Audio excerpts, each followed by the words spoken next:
Anime film directors discuss backgrounds artistry at TIFF.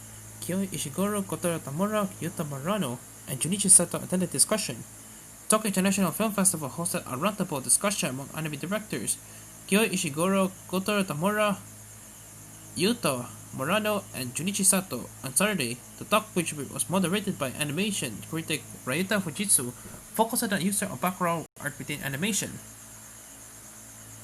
At the beginning of the talk, Fujitsu explained his history of anime background art. Originally, it was drawn on paper with painting brushes. Towards the end of the 1990s and beginning of the 2000s, where there was a shift to digital coloring and compositing, the techniques were also affected by the greater exposure of digital cameras and Photoshop in Japanese households, allowing background artists to more precisely capture real-life landscapes. This in turn influenced anime fans to visit the real-life locales, causing the anime pilgrimage boom.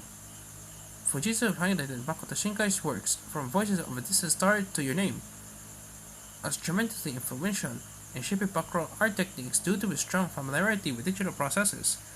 On the other hand, Fujitsu also noted some conflicting ideas about background art from artists he spoke to throughout the years. In 2004, an artist told him of their concerns that digitalization would make the textures look too similar to other works, but by 2013, he was hearing the artists were being instructed to make their backgrounds look more photo-like, indicating a shift in artistic tastes and sensibilities. On the other hand, as time has gone on background, the hand-drawn feel to them are becoming more appreciated, perhaps because of their increasing rarity. Now in the present day, there is a great deal of flexibility in terms of what style can be pursued. Each film director represented at the top chose a different form of expression for the background art, which inspired Fujitsu to bring them together to talk about their experiences. Sato was the first director to share his experience to create backgrounds for the Doremi series. He started talking about how the backgrounds were decided for the original TV series. While there was expectation to use light and cute backgrounds that were shown aiming to young children, the art directors presented a heavier tone. He felt that adding the kind of mature taste to the anime would be more depth to the world. The looking for magical Doremi film keeps a similar tone, if not being too dark or light, even as it aims for the adult demographic. One of the key differences between the film and the original television series is that the film isn't set in exactly the same world. Also, the team always sought to keep balance between picturesque backgrounds and realism. The film hews a bit more closely towards realism to establish a difference between the real-world setting and the fictional setting to Doremi. Next, Murano was asked about the background art of 7 Days War. The original novel and the live-action film are set in the abandoned factory, and Murano wanted to keep this setting for the anime because they knew from the beginning where the story was set.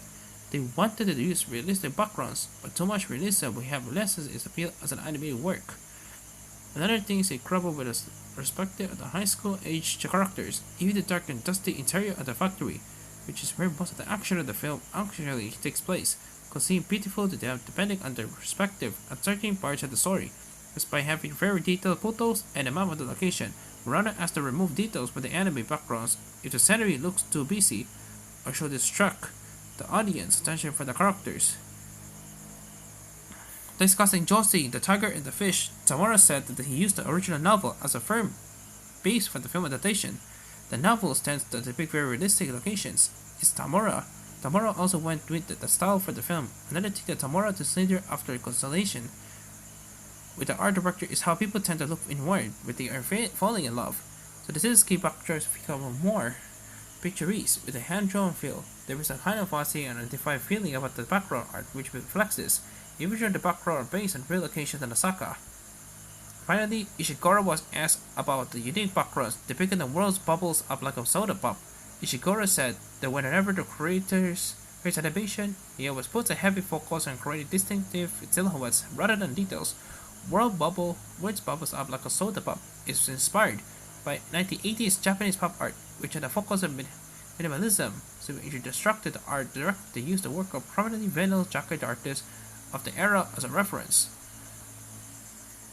The director also discussed the importance of location scouting as part of the process of creating anime. Tamura said that going to the locations was important for the conceptualizing the kind of vibe of atmosphere he wanted to depict, while Murano said that the periodic pragmatic level, taking apart the photos helps when it comes to creating layouts for all different kinds of angles.